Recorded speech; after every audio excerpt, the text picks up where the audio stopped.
सो hi friends, आज हम लोग बात करने वाले हैं वल्चर कंजर्वेशन की। पिछले कुछ समय में इनकी पॉपुलेशन 99% कम हो गई थी, विच वॉज अलार्मिंग।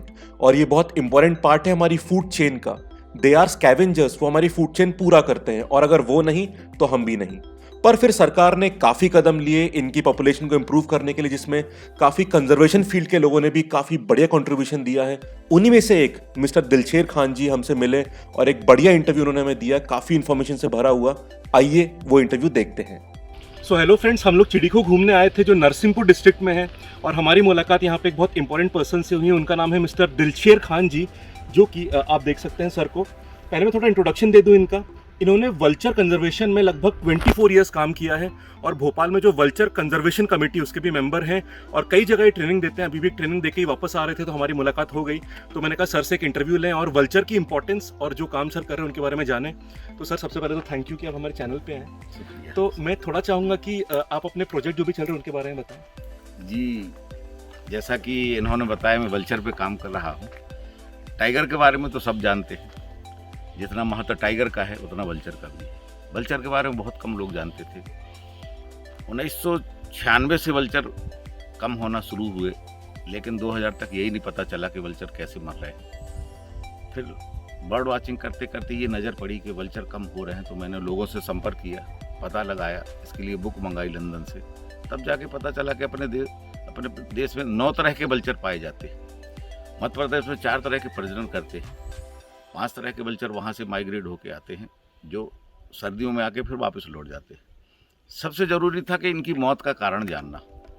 सन 2000 में इनकी मौत का कारण पता चला डाइक्लोफेनेक है, पर डाइक्लोफेनेक बैन हुआ। बॉम्बे नेचर सोसाइटी का मैं मेंबर भी रहा हूँ। बॉम्बे नेचर सोसाइटी डाइक्लोफेनेक का कुछ यूज आई थिंक होता है। हाँ, डाइक्लोफेनेक का यूज आदमियों के लिए डायनापाल के नाम से होता था। अच्छा। लेकिन 1995 में ये दवा आई जानवरों के लिए, पालतू जानवरों के लिए, एनिमल्स के लिए आई। उसके साइड इफेक्ट नहीं मालूम चले थे। साइड इफेक्ट तब मालूम चले जब किसी जानवर को डाइक्लोफेनेक लगाया जाता है, दर्द से फड़फड़ाने लगता है, दूध नहीं देता, खाना नहीं खाता, तो उसको वो इंजेक्शन लगाया जाता है। इंजेक्शन लगाने के अगर 1 हफ्ते के अंदर वो जानवर मर जाता है और उसको गिद्ध खाते हैं, तो गिद्धों की मौत हो गई, क्योंकि मालूम ही नहीं चल पाया। जब मालूम चला तब तक, और दवा जब तक बैन हुई तब तक 99% वल्चर ख़त्म हो गए। उसके बाद वल्चर पे संरक्षण का काम शुरू किया। मैं और मेरी पत्नी दोनों साथ थी, और आज ये कंडीशन है कि डाइक्लोफेनेक बैन हो चुकी है। शेड्यूल 1 में ये आ गया है, और इस पे संरक्षण का काम शुरू है। मध्य प्रदेश सरकार ने 2015 से इस पे गणना कार्य शुरू किया। जो पहली बार यहाँ 6000-7000 वल्चर देखे गए, जो दूसरी बार हुआ है तो 8000 से ज़्यादा देखे गए। बढ़ रहा है। बचपन में हमने स्कूल में भी पढ़ा होगा कि जो फूड चेन होती है उसमें ये स्कैवेंजर्स माने जाते हैं, कि जो आखिरी जानवर मर गया उसको दोबारा जो डिकम्पोज करने वाला काम वल्चर्स करते हैं। अगर वल्चर्स नहीं रहे तो हम लोग एग्जिस्ट नहीं कर पाएंगे, तो इसलिए उसकी इंपॉर्टेंस बहुत ज़्यादा है।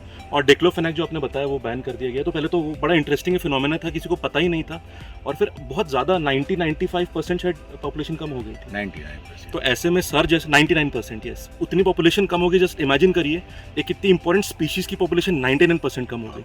पर ऐसे में सर जैसे लोग जो इतना क्रिटिकल, हम लोग सब शेरों की बातें करते हैं, आप बता रहे थे, मुझे अच्छी लगी, पर वल्चर्स का ध्यान रखना बहुत ज़रूरी है। मेरा ये कहना है कि जैसे टाइगर जरूरी है, अन्य चीज़ जरूरी है, वल्चर भी जरूरी है। अपने भारत में 13,000 तरह के पक्षी पाए जाते हैं। एक एक पक्षी का महत्व है, हम उनके पक्षी के महत्व को नहीं पहचानते हैं। हमने देखा बहुत सारे बर्ड वाचर होते हैं जो पूरे जीवन फ़ोटो खींचते हैं, उनके बारे में एक से एक अच्छी फ़ोटो होते। मेरा मतलब सबसे ये है बर्ड वाचरों से कि उनके पक्षियों के महत्व को पहचानें, उनके रहवास को जाने, उनकी आदतों को जाने। तो सर से बात चली रही है। सर, मैं एक बात और कहना चाह रहा था कि वल्चर की इंपॉर्टेंस तो हमने जान ली, पर जैसे हम जैसे आम आदमी जो इतना कंजर्वेशन को समझ नहीं पाते हैं, तो उनको आप क्या सजेशन देंगे कि हम कैसे कंट्रीब्यूट करें इस चीज़ को बचाने के लिए या कंजर्व करने के लिए? इसके लिए ज़रूरी है पहले किसी भी चीज़ को समझना, पहचानना, उसके महत्व को जानना। अगर ये सब चीज़ें आप जान जाएंगे, फिर इससे शिक्षा भी लेंगे, तो आपका करियर भी बन सकता है ये। क्योंकि आज पूरी दुनिया में ज़रूरत है संरक्षण की, चाहे पेड़ हो, पानी हो, बर्ड्स हो। तो इसके लिए अगर शिक्षा लेंगे, शिक्षित होंगे, तो बहुत अच्छा और मनपसंद भी काम होगा, अच्छा से अच्छा करियर बन सकता है। बिल्कुल। एक और बात, अभी मेरी सर से बात हो रही थी, कई स्टूडेंट्स करियर बना भी रहे हैं, शायद पीएचडी वगैरह भी कर रहे हैं, आप मुझे बता रहे थे इसमें। हाँ, इसमें कई लड़कों ने पीएचडी की है, वो सर्विस कर रहे हैं, कुछ एनजीओ बनाए हैं। आप भी शायद कई पीएचडी होल्डर्स को ट्रेनिंग भी देते हैं, आप मुझे बताइए। जी, मैं ट्रेनिंग देता हूँ।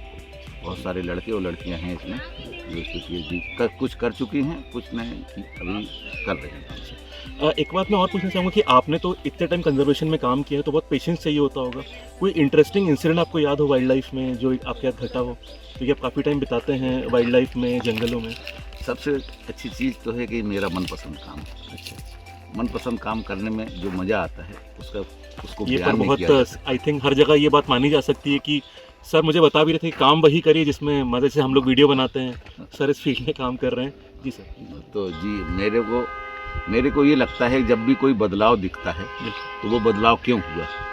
लोग मुझसे पूछते हैं कि आपकी नज़र कैसे पड़ी वल्चर पे, कैसे बचाने के ख्याल है। मैंने कुछ नहीं कहा, सिर्फ इनके बदलते हुए बदलाव को देखा। मैं फ़ोटो खींचता था, बर्ड वाचिंग करता, मैंने देखा ये वल्चर कम हो रहे। मैंने तब इसके बारे में जाना कि इसका महत्व क्या है। ये तो अपन सभी जानते हैं कि कोई भी बर्ड्स हो, कोई भी एनिमल्स हो, एक चैन का हिस्सा है। ये भी एक चैन का, बहुत बड़े चैन का हिस्सा है। अगर ये चैन टूट गई तो बिखर जाएगा। तो अपने यहाँ भारत में 9 तरह के वल्चर पाए जाते हैं और सबका महत्व है। पूरी दुनिया में 23 तरह के वल्चर पाए जाते हैं, सभी का संरक्षण जरूरी है। जैसा कि अपन देख रहे हैं ग्लोबल वार्मिंग की वजह से बहुत सारे बर्ड्स कम हो रहे हैं। 150 से ज़्यादा, 150 से ज़्यादा बर्ड्स यहाँ संकट में हैं। सभी से मेरा ये अनुरोध है, सभी जो बर्ड वाचर हैं, लोग हैं, थोड़ा प्रकृति के बारे में जानें, इसका सम्मान करें, इसको पहचानें, तो हम पर्यावरण बचा सकते हैं। अवेयरनेस बढ़ाइए, जानिए और इसका पार्ट बनिए। और हर समय जैसे सर ने शेर वाली बात मुझे बड़ी अच्छी लगी कि हम लोग नेशनल पार्क में जाते हैं बस शेर देखना है, पर हमारे फूड चेन में और पूरे कंजर्वेशन साइकिल में हर जानवर की इंपॉर्टेंस, और वल्चर की तो काफ़ी ज़्यादा है, क्योंकि जो हमारी फूड चेन नीचे से स्टार्ट होकर ऊपर तक जाती है, ग्रास हो गया, हर्बीवोर्स, ऑमनीवोर्स, फिर कार्निवोर, सबसे ऊपर शेर वगैरह आते हैं। जब वो मर जाते हैं साइकिल को पूरा करने के लिए वल्चर सबसे इंपॉर्टेंट लिंक है सर मेरे हिसाब से, और वो नहीं होगा तो हमारी ह्यूमैनिटी खत्म हो सकती है। तो बहुत सही समय पर मुझे लगता है कि आप लोगों ने इस इनिशिएटिव लिए हैं। सर रिजल्ट भी काफ़ी अच्छे हैं, शायद आप मुझे बता रहे थे पॉपुलेशन काफ़ी बढ़ गई है आज की डेट में। ये 2015 में मध्य प्रदेश सरकार ने इसमें गणना शुरू की। जी। तो 7,000 वल्चर पाए गए थे। जब दोबारा गणना हुई तो 9,000। ये जो कहना चाहिए कि ये घटने की प्रक्रिया बंद हो गई है और बढ़ने की शुरू हो गई। और भारत सरकार ने 2020 से 2025 वल्चर एक्शन प्लान बनाया है और उसमें मुझको उम्मीद है कि वल्चर की जो स्थिति है काफ़ी अच्छी हो जाएगी और ये बहुत अच्छा है। और सबसे अच्छी बात ये है कि वल्चर बचाने में लोग कहते हैं कि मेरा प्रयास है, मैं ये नहीं मानता, मैं तो सबका प्रयास है। और सबसे बड़ा इनाम मेरे लिए यही है कि वल्चर वो प्रजाति जो खत्म होने से बच गई है। मेरा सभी से अनुरोध है कृपया बारीकियों पर नज़र रखें, उनके बदलाव पर नज़र रखें और एक एक पक्षी, घास, पानी, इनका महत्व है, इनको समझें। पूरा इंटीग्रेटेड एनवायरनमेंट और ये हमारे साथ ही इस प्रकृति का पार्ट है, तो ध्यान रखना है। सर मुझे ये भी बता रहे थे कि सर भोपाल में जो वन विहार नेशनल पार्क है वहाँ पर भी कई बार जाते हैं, रिसर्च करते हैं, ट्रेनिंग लेते हैं। तो सर अगर हम में से किसी को भी आपसे मिलना हो, आपसे और जानकारी लेनी हो, तो क्या हम कहीं पे मतलब मिल सकते हैं? हाँ, वन विहार आप आ सकते हैं या वर्कशॉप होती हैं, कुछ कॉलेज वाले मुझको बुलाते हैं, आप लोग भी बुला सकते हैं। आप अपने मोहल्ले में, अपने शहर में, अपने स्कूल में। तो मैं आप लोग कहना चाहूँगा कि अगर आप किसी कॉलेज से, स्कूल से, किसी सोसाइटी से जुड़े हुए हैं और आप सर से मिलना चाहे जानकारी के लिए, किसी भी प्रोग्राम के लिए, तो आप उनसे मिल सकते हैं। बिल्कुल मैं मिल सकता हूँ। कभी भी कोई स्कूल, छोटे से छोटा स्कूल, बड़े से बड़ा स्कूल, कॉलेज मुझे बुला सकता है, इसके बारे में जानकारी। और ये इतना इम्पोर्टेंट प्रोसीजर है और मतलब एक जो हैपनिंग हो रही है कि इतने कम हो गए फिर बढ़ाना पड़ा, इतना इंपॉर्टेंट लिंक है वल्चर्स का कि ये बहुत ज़रूरी चीज़ है, इसमें हम सबको जानना चाहिए। आप में से कई लोगों ने आज पहली बार जाना होगा, तो बट आई एम श्योर कि अब इस वीडियो के बाद आप लोग और रिसर्च करेंगे इस बारे में। तो सर कोई आखिरी संदेश हमारे सब्सक्राइबर्स के बारे में? संदेश यही है कि पर्यावरण को पहचानें, इसका सम्मान करें और इसका सम्मान जब करेंगे, जब ये बचे रहेंगे तो हम लोग भी बचे रहेंगे। एक आखिरी बात मैं कहना चाहूँगा, आप लोग जब भी सेंचुरीज, नेशनल पार्क या किसी भी जंगल में घूमने जाते हैं, आपको वहाँ पे सर जैसे लोग पूरी पेशेंस का काम करते हुए मिलेंगे। उनसे मिलिए, उनसे बात करिए, उनसे सीखिए, क्योंकि जब तक हम एज अ कॉमन मैन, जैसे जब हम लोग यहाँ पे आए थे चिड़िखो में, आज ही घूमने आए भोपाल से, तो सर मुझे दिखे थे पूरे हाईटेक गैजेट्स, बाइनोकुलर्स के साथ। तो बड़ा इंटरेस्ट आया मुझे कि थोड़ा जानूँ। आप लोग को भी ऐसे कभी भी लोग मिलते हैं जानकार लोग इस फील्ड के, उनसे मिलिए, थोड़ा वक्त बिताइए, जानिए, आपको बहुत इंटरेस्टिंग और बहुत रिस्पॉन्सिबल फील होगा। तो sir thank you so much, आपने हमारे लिए टाइम निकाला। और अगर आप लोग को वीडियो पसंद आए तो चैनल सब्सक्राइब करिएगा और जो भी और डिटेल में कमेंट वो डिस्क्रिप्शन में डाल दूंगा। ऐसे और वीडियोस, Q&A और बाकी लोगों के मिलते आते रहेंगे। Sir thank you so much. एक बार आप सबको भी थैंक यू बोलना। Thank you.